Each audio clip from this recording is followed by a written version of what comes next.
Hey, Ty here, so summer is coming and while it might sound like amazing, that brings a little problem to our favorite technology, VR. The fact that your lenses are gonna start to fog up and well, it's not gonna be that enjoyable anymore to put an headset in front of your face when there's a lot of it outside. And well, there might be a solution. It's something that I used a lot last year and for some reason I never made a video about it. And here we are with the Quest version this time of the VR and Chill little fans for your headset. Okay, here we are. You might remember about Vive and Chill. That is pretty much the same thing and it's actually the same company. They just changed the name recently to VR and Chill because of course it's not just for the Vive anymore. You can mount these things to pretty much every headset with the USB port or USB Type-C port, like the Cosmos, of course the Quest, the Valve Index, the HTC Vive Pro, the HTC Vive and the Pimax. Don't forget the Pimax. This little accessory became famous on Indiegogo. They actually reached the goal very fast and many people started to use it back then. I started to use it a little recently last year, but then as I said, I don't know why I didn't make a video about it, maybe because it was starting to get colder. And well, now we're in the period where the last night I was playing and I started to sweat. Sweating, my lenses started to fog up because the temperature was a little higher than usual and well, I said, okay, let's bring it up from the closet and let's put it back on our headset. Now, I'm sorry for the lack of the box, but what you're gonna find inside is the VR and Chill with the two fans already assembled, of course with the two sticky part to stick it on your headset, and the little adapter is gonna change, of course, if you have an Oculus Quest and you get that version, or if you have an HTC Vive or a Valve Index, really depends on that, of course.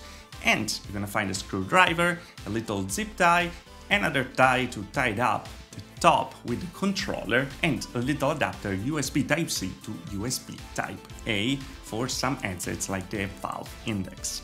Now, the installation is super easy, of course. It's just a sticky pad so you can put it everywhere as you wish. In this case, I'm mounting them on the Valve Index and following those little two lines that there are on the shell of the headset, so it's gonna be look nice and in the same position, and you're gonna be able to close them without any problem, because a nice thing of course is they fold down, so the profile of the headset is not being compromised that much, and then you can just switch them up or put them in any direction you want while using it. Also, there's a little controller on top you can zip tie to the top strap, so it's not gonna move anywhere, and while you're in VR you're always gonna find this little button on the top to switch on your fans, of course.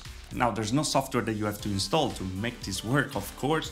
You just connect a little USB to your headset and clicking the button, well, those are gonna start. And you're gonna have 5 different speeds for these 2.5mm fans. Now, of course, the number 1 is the lightest breeze, and then you're gonna get to the number 5 that is pretty strong indeed.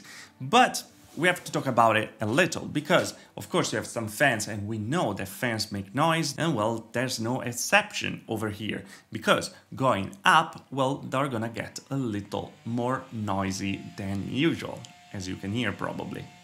Now, this is the difference from the noise. Number 1, pretty much nothing. Number 2, a little more. Number 3, number 4, and number 5.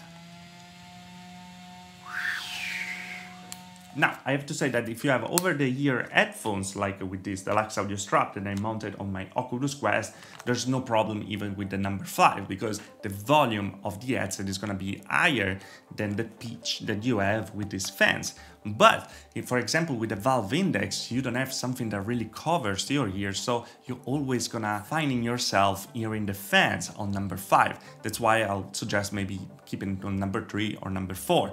The problem is the fans are very small, so of course they're gonna have a higher pitch than bigger fans. how it works on the PC. But now, talking about this thing, is it actually worth it? Does it work? Well, yes, absolutely. Using this, well, it's gonna pretty much chill up your forehead. That is the part of the body that creates more sweat, at least when you wear a VR headset. And that means that not sweating there, you're not gonna eat up that much your face. And using it, I never had the problem of the lenses fogging up. That for me is the most important thing, because when those fog up, well, the experience gets worse. You can see pretty much anything. And for some people that are prone to motion sickness, well, that is gonna create a big problem. Also, a suggestion that I always give to people when they start in VR is to use a fan, because it really helps with motion sickness. And well, this is actually a good alternative. It's a portable fan that you'll always have there and gives you a little breeze on you that is gonna let you enjoy even more the game. Now, VR in Chill costs now $31, and I have to say that for me, it's totally worth it. I'm really enjoying it. I always enjoyed it, and I think that is a must-have accessory on our VR headset, at least for summer. That's gonna bring us to use it even more and not having the problem of really fogging up every time, putting the AC to 2 degrees to have a good temperature while playing. And well, it's portable, it's light, you don't even feel it. The only little problem, as we said, is the noise when you go to the higher levels. Now, the only thing that could concern me a little, for girls at least, is that if you have long hairs, well, maybe some could get in there.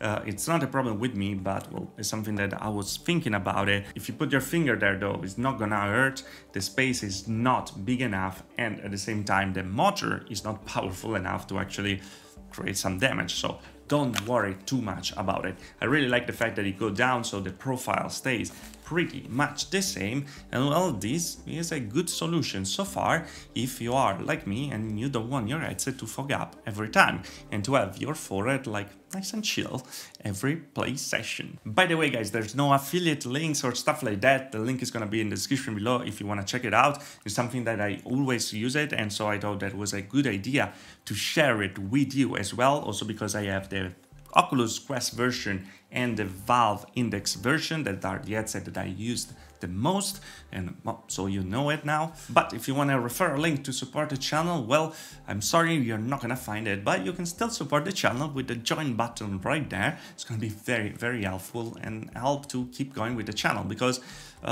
don't think that here things are going very, very well. But anyway, guys, this is the video. Let me know what you think about it in the comment below. The link is gonna be in the description below. And yeah, that's it. If you liked the video, like. If you didn't like the video, dislike. Subscribe to the channel for more VR tech, and I see you guys in the next video. Thanks for watching.